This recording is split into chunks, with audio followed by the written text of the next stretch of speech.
Rated T for teen.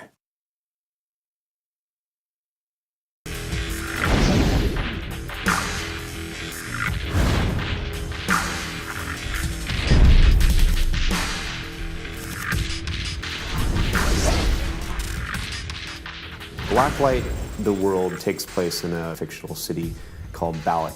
Basically, Eastern European city, somewhat based on Budapest.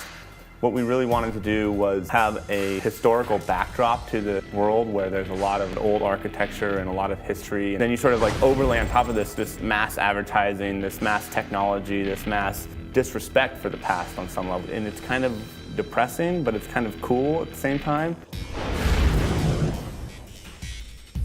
Net warfare is what we foresee with the new technologies that are happening. I actually read an article a while ago that was talking about how the problem with battlefields today is not lack of information, it's too much information. Building on that sort of concept, there's this whole sort of information warfare systems going on.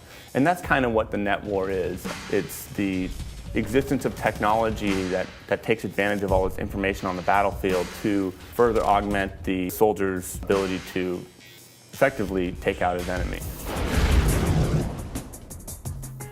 The visual style of Blacklight is really based off of European architecture as well as the architecture in Pioneer Square itself. We took that and we added the fantastic elements of the overbuild. As far as the characters and the weapons themselves, we used a lot of technologies that are existing in other ways, such as the reactive armor on the characters themselves. We saw that military tanks are using this armor system and we put it onto the characters and kind of high-teched it out. So we're using a lot of the systems that we're seeing and kind of revamping and reusing the objects into new and more imaginative ways.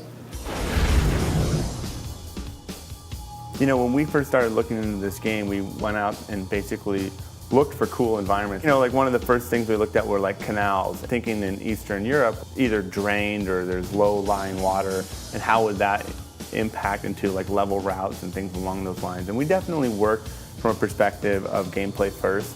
It's actually pretty impressive because I think our levels look so dang good. You know, we did build those up from a white box perspective where it wasn't like, okay, this is a cool environment, let's build this environment and then incorporate fun into it. It was like, let's take an environment that will work well for what we want to accomplish in terms of fun. And, you know, taking the canal example, you know, you can have bridges, you can have underpasses, you have all these different level routes, and then let's build on top of it and make it look awesome. The HUD with Blacklight is the idea that you're looking through a visor. That's why when someone throws normally a flashbang grenade, it actually EMPs the visor. And so you can't see because of these reasons. What we did was reimagine the visor and the technology behind it. In all the modes, the player has the ability to use the HRV, which is the hyper reality visor, and that allows them to see through walls essentially. It's almost like a cheat. And that was one of my biggest concerns in making these maps. But in the end, we got it in the game, we tested it, we limit the player how much they can use it so it's not unbalanced. What it does, two things. It helps new players find their way around the map, which is great. You can spawn in, and if you've never been in the map, you can put that thing down and you can go, the action's over there, and I can go over there. And then once you've learned the map, now you can start to use it a little more tactically. You can be like, oh, well, I'm going around this corner, bam. There's someone over there, maybe they're moving over there, and flip it back up. You can't fire while it's down. That's kind of how we balanced it.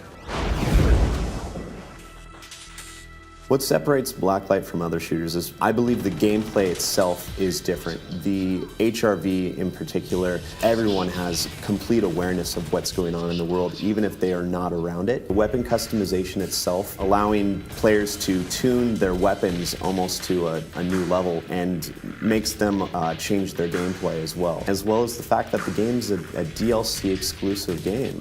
We are doing things that most people are charging $60 for.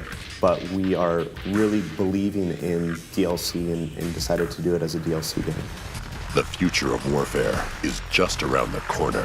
Download Blacklight Tango Down this summer on PlayStation Network, Xbox Live Arcade, and PC.